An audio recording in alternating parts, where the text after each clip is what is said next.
Having taken time out to cover this inauguration of beautiful wood Dido house, made the North American style in wood frame construction technique. Before you start asking me different questions, I would like to enlighten you a little about us and our organization. We are Forestry Innovation Investments of Vancouver, Canada. We are a crown agency of the government of British Columbia, the westernmost province of Canada on the west coast. We are engaged in the promotion of Canadian wood species in the offshore markets. We have been in India now since 2014-15, and we have had the opportunity to work with some of the best names in the woodworking industry. Some great architects, some great developers, and some nice factories who have been working with wood, including the export-oriented manufacturing units of Rajasthan and UP. So, having said that, I'm open to any questions if you have. Square feet calculation. Don't ask me how many rupees a square foot, because I'm not a commercial person. We don't sell, we don't buy, we don't engage in any commercial activity. We are a not-for-profit, non-commercial organization. So you'll have to ask the owner who has built this. Yeah, this is one type house only, or it is multi-story you can also do it? Oh, you can build today very high multi-story buildings, but normally these buildings, the way this one is made, it can easily go up to 6 stories. But if you want to go higher, then you have to use the technique which is called using the mass timber, which is engineered wood.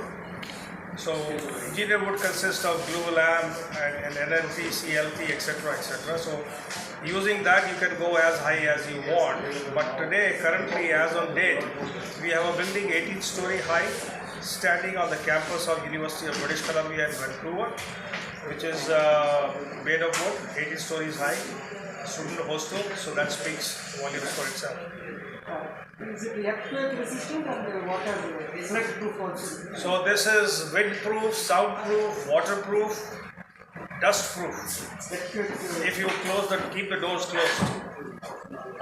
When I say proof, I mean resistant. Okay.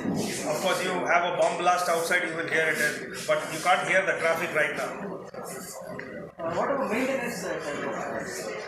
Maintenance like you do at your regular concrete homes, yes.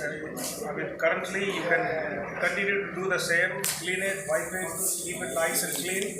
Once in a while, like you do the whitewash on your concrete homes, give it a what we call as the wood finish coating on the outside or inside as and when where required.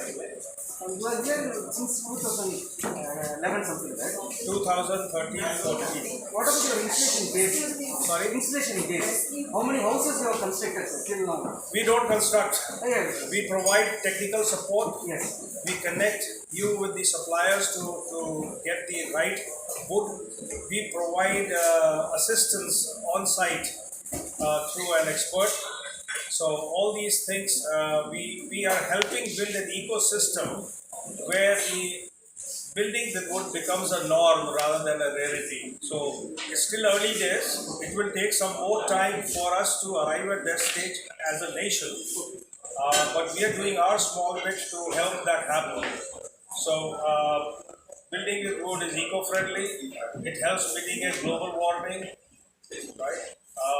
It is wood from sustainable sources. That is where Canada is a world leader. So that's it. Wood. Now, when you say fire resistant, you have to give it a coating to make it fire resistant. But if your question is fire hazard present? It is present like in any other home. Yes, even a concrete home can catch fire and you can lose a lot of material and property in there. Same thing can happen here. But just to give you a small example, wood versus concrete, when there is a conflagration, the steel in concrete melts and the building collapses. So what is the cost of this? Let me answer it, please. As I said, I'm not a commercial person, so I can't answer that. You'll have to talk to the owners. People who built this. But it is possible. It's eminently possible, I said, because I know I was involved in when this was being shifted, built from here and carried to Bombay. From Bombay it was carried to Delhi, and from Delhi it was again carried back here. So it traveled from here to Bombay and then Delhi to Came back.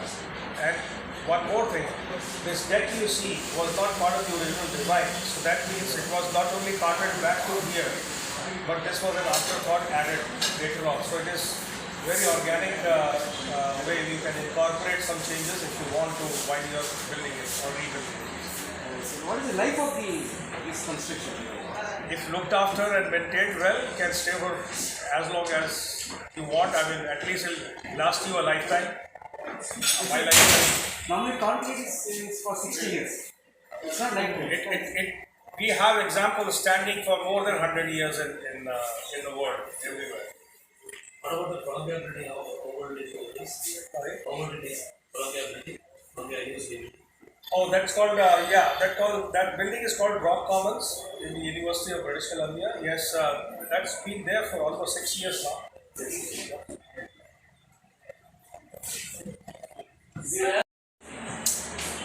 So we can connect you with a good architect who designs in wood in mind. The client has to give the brief, what he's looking for in the house, how much space, what kind of a design, does he want more of outside in. So all that briefing is given to the architect concerned. The architect will design it according to the person who is going to own the house ultimately. Once the architect has designed, we also put you in touch, if you want, with structural engineers to validate that the design is very sound engineeringly. So once that is done, the master builders will come and take it up and do the construction. So we are having a presentation outside. If you have more questions, you can also. We just want you to